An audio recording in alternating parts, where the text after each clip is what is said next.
Good morning. Voorhees College. Right here. Straight down the hallway. So peace is which part of your life, like which part of your life do you have to handle to get to a place of peace? Say it again. Okay, home. You said home? Yeah. Let's go deeper. So you use the word spiritual. That's good, broad, but spiritual. What else? Okay. So when you hear the word peace, you hear the word gentle, joy, like that. So that, watch it. That's character. All right. You get to a place like you're not screaming, hollering, arguing. That's your character. So the first thing I try to teach people, the first thing you have to deal with if you're going to build a foundation is you got to start with a solid one. So you start with your character, right? So when you start talking about the past and how the past affects the future. I don't have a specific specialty. I like to do it all. I didn't specialize. I went to Marquette after Voorhees to get my professional degree. I chose to take the dental route only because when I grew up, I was one of those kids whose parents were married and they got divorced, and then we had healthcare disparities, meaning insurance wasn't always there. And so my dentist actually took the opportunity to do treatment for us completely free. And so for me, it was a learning opportunity where I could be in a setting where everybody was comfortable, kids weren't kicking and screaming, and I felt like that was something that I definitely wanted to do, and I wanted to change lives and minds. Okay? I don't know how I can come behind that, but I'm my best. So my name is Barge. I'm a 2013 graduate of Voorhees College. I am a serial entrepreneur, so if you're not familiar with that, I have my hands in a bucket of different types of businesses that I built. So I'll go down the line. So I have a real estate technology company, which is called Tenacity, where we're automating the leasing process for landlords and renters. We have property management software where landlords can list their properties and renters can find those properties, complete the online leasing process from our mobile app. And once they're onboarded, they can pay their monthly rent through our software, request maintenance requests, and they can also pay their rent in Bitcoin, which we're rolling out in the future too. So if you guys are not familiar with cryptocurrency, get familiar because it is going to be eventually the future of finance. The next business is, let's go to Bikesub. So Bikesub is my vending business. We service a lot of small business owners in the metro Atlanta area, and pretty much we provide vending machine services. So we have about 20 locations across Atlanta, from barbershops to rec centers, and we pretty much build out a team that services those machines.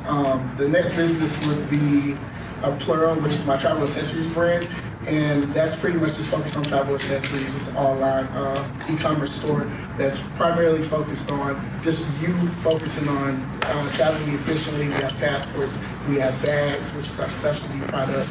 And last but not least, I'm the founder of Barge, which is a financial literacy brand that I started in 2020, where I've educated over 5,000 families on how to invest in the stock market, which I'll be speaking on later on. But my background a little bit is I come from a single parent household. I'm from Greenville, South Carolina.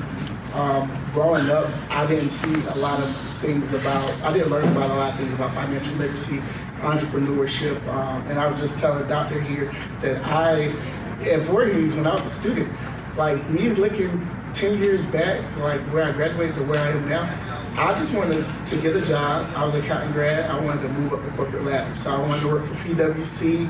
I wanted to be a financial advisor. I just wanted to, really move up the corporate ladder. And as I got into working for different companies, more specifically professionally, startups, I was in healthcare IT, where I trained doctors and nurses on medical software.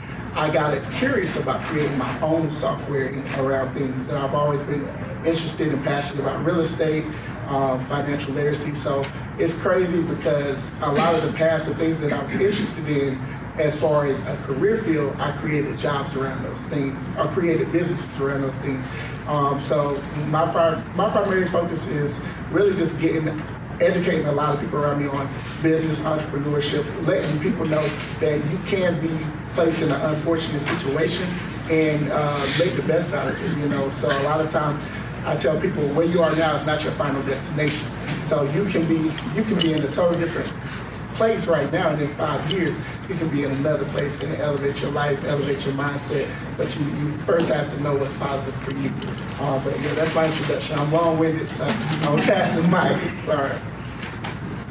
Okay. I am Dr. Katherine Whitaker, Dean of the School of Business and Entrepreneurship.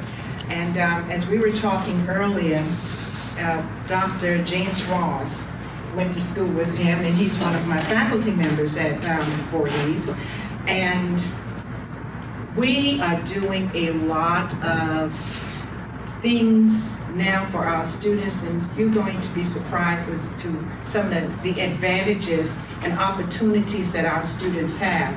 For instance, we now have the Bachelor of Science in Business Administration with the concentration in small business and entrepreneurship.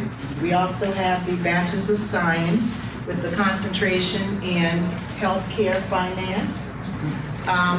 We have the Bachelor of Science in Hospitality and Tourism Management, which will start this fall. We have a concentration in real estate, which was also approved. That was the first step. But what do we do after that? You can get that, but you can. Okay.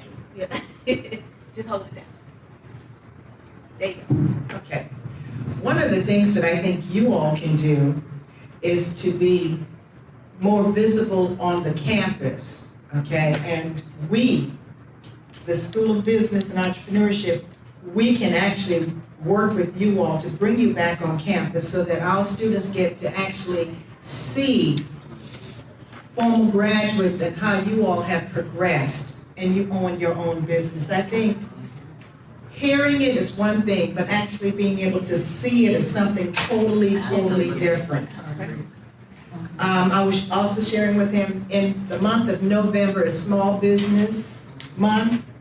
We have decided in my team that month we are going to be focusing on entrepreneurs, and we want them to be alums of Voorhees College. So we will be. I want to expand on what she said. I think something that we all can do is when I was telling Tiffany, when I was on campus, I acted as the business manager for the Pre-Alumni Council, and what I noticed is I was responsible for doing alumni outreach, and there's definitely a divide between Voorhees alum and the current students, and I've experienced that as far as just reaching back as far as a whole from a fraternity capacity as in general, and I think that's something that everyone in this room, you guys have great backgrounds from going around the room, and I think you all can contribute, whether you're an entrepreneur or if you're not in your career field. Because something that really stuck out to me when I was at Voorhees was when we had speakers come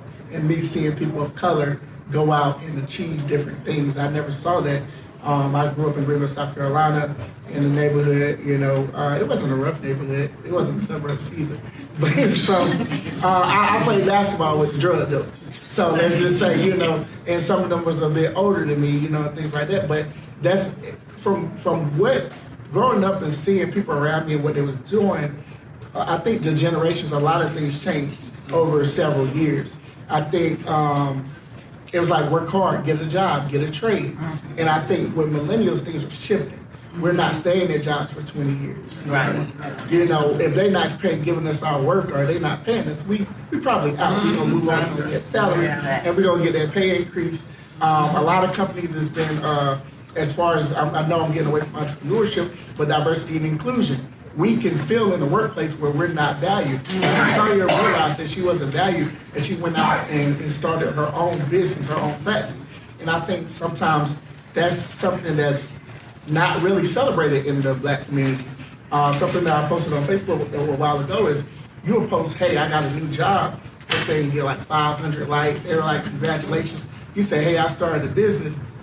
You got, you know, maybe 2 comments, 1 like, congrats. And you don't really get the same support.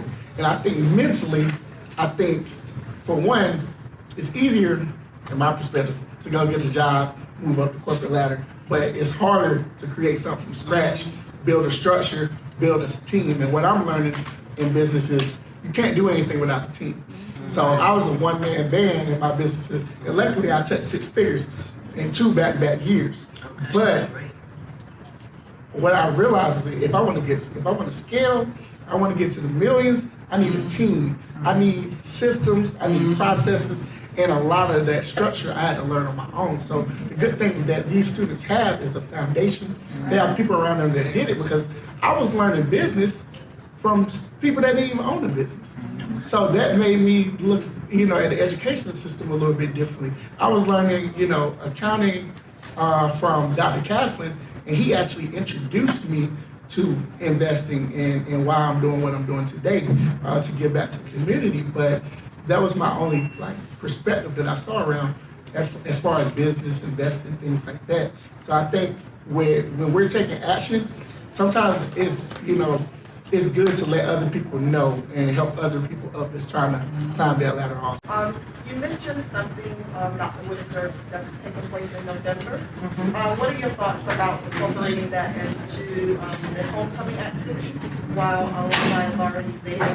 And then the second question is, does the BEAT program still exist? And if it does, what do you think about Voorhees University moving back towards that?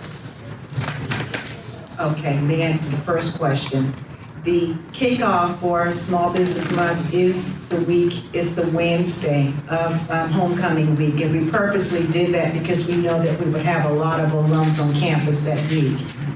So maybe if I think the biggest thing is alumni giving.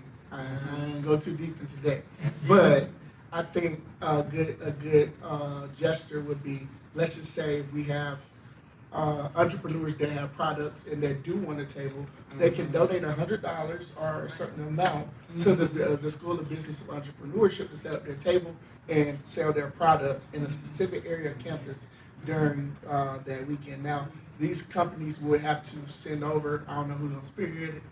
I'll help out. It's another alumni that he graduated with me. His name is Thomas Sumter. Thomas is passionate about entrepreneurship too. So maybe me and him can connect. We talked about this before, but I think it'll be pretty dope to have. It's a lot of alumni they're doing great things. Have those people go back, showcase what they're doing, have a table, and then they're still giving back to the school while they're getting support from us also.